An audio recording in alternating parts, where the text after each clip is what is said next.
High friends welcome to my channel that is com.com আমি শ্রেয়া চলে এসেছি আজকে একটা সুন্দর ভিডিও নিয়ে। তো যাই হোক আজকে কলকাতা যাচ্ছি, একটু তাড়াতাড়ি আছি কারণ গাড়ি এসে গেছে। কেন যাচ্ছি কি কারণে হুট করেই যাচ্ছি, তো চলো পুরো ভিডিওটা দেখতে থাকো আর আমার সঙ্গে থাকো। গাড়িতে উঠে ডিটেলস দিচ্ছি, এয়ারপোর্ট যাব এখন। তো পুরো ভিডিওটা দেখতে থাকো, আমার সঙ্গে থাকো। আমার ফেসবুক পেজ com.com এবং ইনস্টাগ্রাম প্রোফাইল শ্রেয়া_চক্রবর্তী 23 এগুলো ফলো করতে ভুলো না। তো চলো ভিডিওটা দেখতে থাকো, গাড়িতে উঠে তারপর বলছি।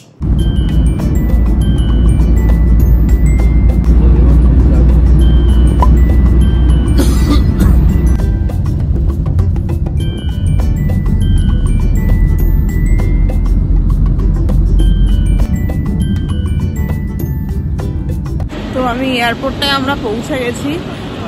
আজকে এবার যদিও রাতে ফ্লাইট, তাই জন্য সন্ধ্যা হয়ে গেছে। এখন এয়ারপোর্টটা দেখাবো ঘুরে, তবে ঢুকে নিয়ে আগে ঢুকে চেক ইন করে নিই, তারপরে সব কিছু দেখাবো, শেয়ার করবো।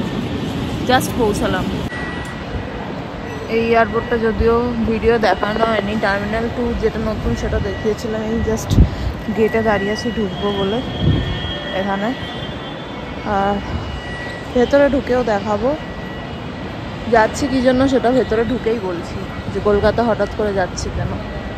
সুন্দর বেশ লাইট ফাইট দিয়ে, অ্যাটলিস্ট মেট্রো সিটির যে কলকাতা এয়ারপোর্ট বাদ দিয়ে মেট্রো সিটিতে যে এয়ারপোর্টগুলো আছে সেগুলো খুবই সুন্দর। কলকাতা বাদ দিয়ে দিল্লি, মুম্বাই, ব্যাঙ্গালোর সব কটাই খুবই সুন্দর।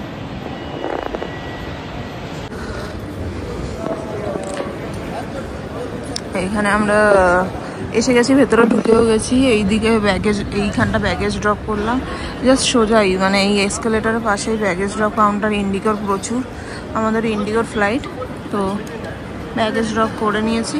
এই যে এটা হচ্ছে ব্যাগেজ ড্রপ।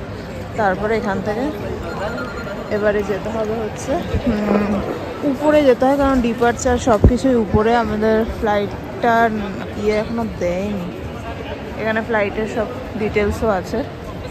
উপরটায় চলে যাচ্ছি, উপরে গিয়ে চেক ইন করতে হবে। উপরে উঠে গেছি, উপরে উঠেই সিকিউরিটি ডিপোজিটের জায়গাটা আছে, মানে সিকিউরিটি চেক যেটা হয় সেই জায়গাটা আছে। এখান দিয়ে চলে যাব।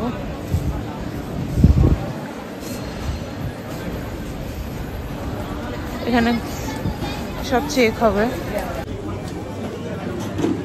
তো আমাদের মোটামুটি সব হয়ে গেছে, লাগেজ চেক ইন টেকিন সব হয়ে গেছে, এখানে ব্যাগেজ ড্রপ হয়ে গেছে। এবার জাস্ট ভিতরে গিয়ে বসবো, কোথাও একটা যাবো দেখি। জাস্ট ঢুকছি এখন।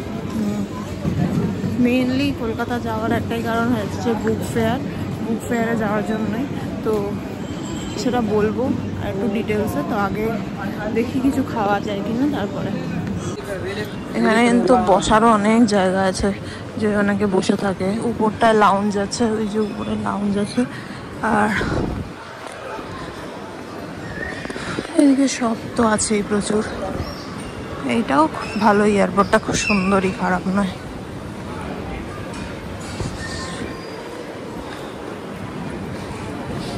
এখানে লাউঞ্জ আছে। এয়ারপোর্টটা অনেকটা এরকম, প্রচুর বসার জায়গা আছে, প্রচুর বড়, অনেক কিছুই আছে। খাবার জায়গা, আমরা লাউঞ্জে যাচ্ছি খেতে। কার্ডের অ্যাক্সেসের জন্যই প্রবলেম, আর কিছুই না। এখানে আনন্দের আছে, আনন্দের মাইসোর পাক বেশ ভালো খেতে হয়।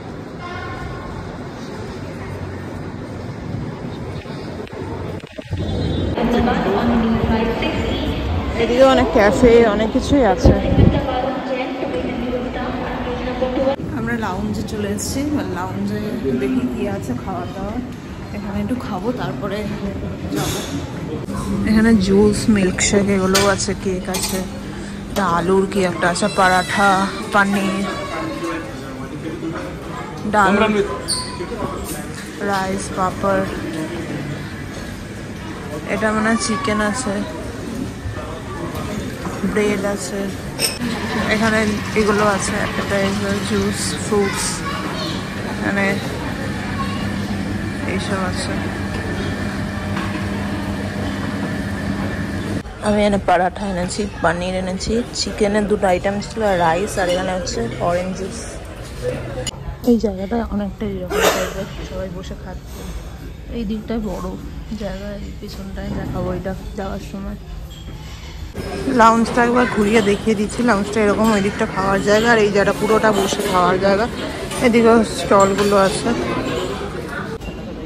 তো লাউঞ্জ থেকে বেরিয়েছি, খেয়ে নিয়েছি, মোটামুটি দেখালামই।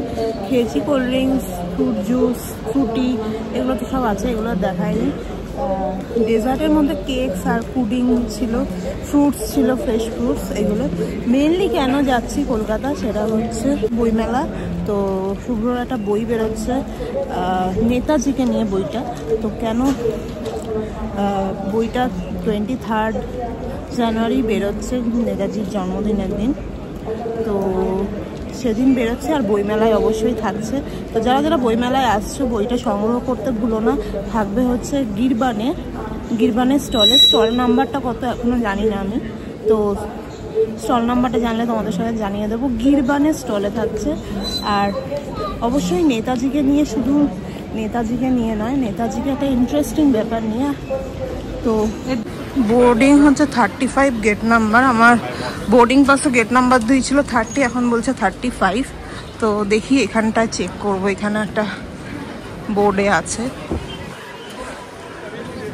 নিউ গেট হয়ে গেছে। নিউ গেট 35 ছিল, 30 অ্যাকচুয়ালি 35-এ হয়ে গেছে। আমি তো বললামই যে কেন কলকাতা যাচ্ছি, সেটা শুভ্রই এক্সপ্লেন করবে। তো কেন যাচ্ছি আমরা যাচ্ছি মেনলি ওর একটা বই বেরোচ্ছে নেতাজিকে নিয়ে। তো বিষয়টা তুমি বলে দাও যে কি জন্য। বিষয়টা হচ্ছে যে বিগত বেশ কয়েক বছর ধরেই, প্রায় 4-5 বছর ধরে রিসার্চ করছিলাম একটা বিষয় নিয়ে। সেটা হচ্ছে আমরা সবাই জানি যে নেতাজির 1945 পর্যন্ত হিস্টোরিক্যাল ডকুমেন্ট আছে, কিন্তু আফটার 1945 কী হয়েছে সেটা আমরা কেউ জানি না।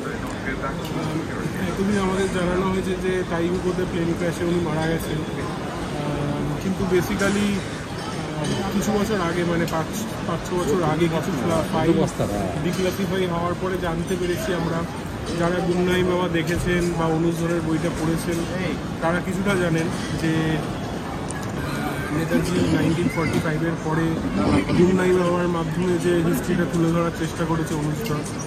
কিন্তু এছাড়াও অ্যাকচুয়ালি এটা ছাড়াও 85-এ গুমনাই বাবা মারা যাওয়ার সঙ্গে সঙ্গে যে নেতাজি মানে গল্প শেষ হচ্ছে না, সেটাও আমার রিসার্চেরই একটা বিষয়। মানে আফটার 1985 তার কিছু কার্যকলাপ, কিছু ডকুমেন্ট আমার হাতে এসছে, সেই সব নিয়েই 1945 থেকে আফটার 1945, এবং যেটা আমি চেষ্টা করেছি যে টাইম ফ্রেমে ক্রোনোলজিক্যালি জিনিসটাকে বুঝতে, 45 to 50, 50 to 60 and so on. তো এই বইটা প্রকাশ পাচ্ছে হচ্ছে প্রেস ক্লাবে 23শে জানুয়ারি বিকেলবেলা 5টার সময় প্রেস ক্লাবে একটা অনুষ্ঠানের মাধ্যমে। আরও কিছু লোকজন আছে। তো এটা বইমেলাতে থাকছে বইটা, তো গিরবানের স্টলে থাকছে। স্টল নাম্বার কি জানো? স্টল নাম্বারটা মোস্ট প্রবাবলি 148 148 বলছে, কিন্তু গিরবানের স্টলে থাকছে, এখনো স্টল নাম্বারটা শিওর না। তো তোমরা নাম্বার এবং 2 নম্বর গেটের কাছে, এটা আমি জানি। ওকে, স্টলটা 1 নম্বর এবং 1 নম্বর কি 2 নম্বর গেটের সামনেই গিরবানের স্টলে এই বইটা থাকছে। তো তোমরা অবশ্যই দেখতে পারো এসে।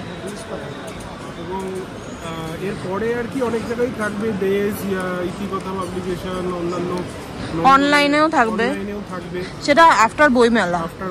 ফ্লিপকার্টে, হ্যাঁ, সব জায়গায় থাকবে, পোর্টালগুলোতেও থাকবে।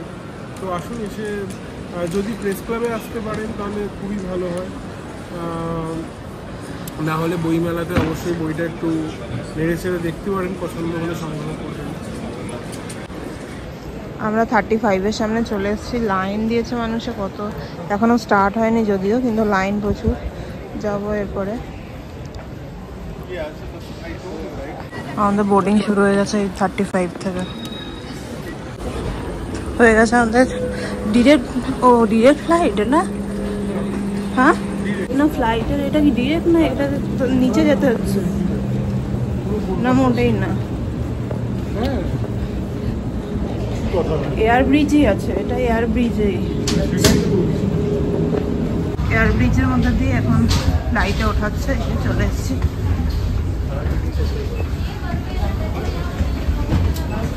হ্যাঁ এই যে ফ্লাইটে ডিরেক্ট উঠে যাচ্ছি। তখন হতো না, আমি তো নর্মাল জায়গায় ঢুকে গেছি। আমিও নর্মালেই গেছি। আমাকে ওখানে আমার কাজ করছে না, বলছে আপনার তো আমারও কাজ করছে না বলে বলছে দিয়ে যা, তাই না?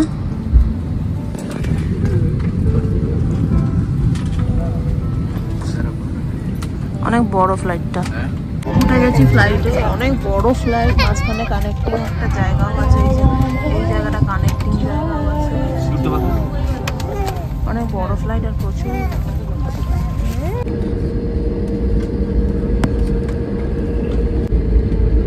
May I have your attention, please?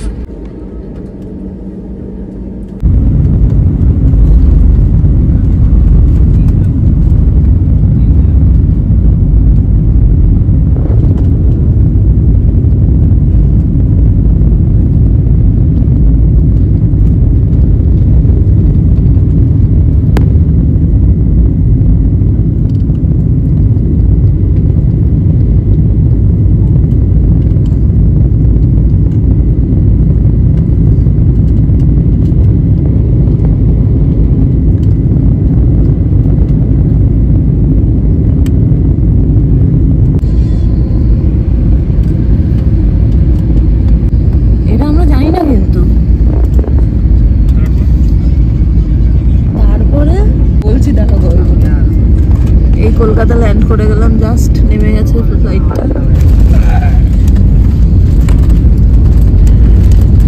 আমাদের এই সিঁড়ি দিয়ে নামতে হচ্ছে এখানে ফ্লাইটের। এই প্রথমে ফার্স্ট টাইম এবারে শীতে সোয়েটার পরলাম, কিন্তু তেমন ঠান্ডা লাগছে না। কিন্তু বাস আছে। এই যে ফ্লাইটটা ছিল, ফ্লাইটটা বিশাল বড় ছিল।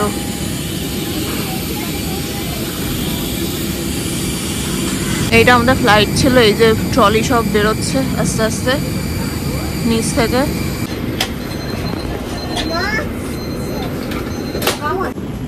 তো এখন 12টা বাজে, আমরা লাগেজ পেলাম। বরাবরের মতো লাস্টে লাগেজ পাওয়াটাই কোনোদিন ফার্স্টে লাগেজ পাই না। তো 12টা বাজে। শীত কেমন আছে বুঝতে পারছি না, জাস্ট ফার্স্ট টাইম এইবার শীতে আমি সোয়েটার এখন পরলাম কলকাতায় নেমে। বুঝতে পারবো বাইরে বেরোলে, জাস্ট বেরোচ্ছি। তো ভিডিওটা এখানেই এন্ড করবো। ভিডিওটা ভালো লাগলে অবশ্যই লাইক শেয়ার অ্যান্ড চ্যানেলটা সাবস্ক্রাইব করতে ভুলো না। এসছি মেনলি বইমেলার জন্য, তো অবশ্যই বইমেলায় যারা যাবে তাদের সাথে দেখা হবে। তো আজকের জন্য ভিডিওটা এখানেই এন্ড করছি। টাটা।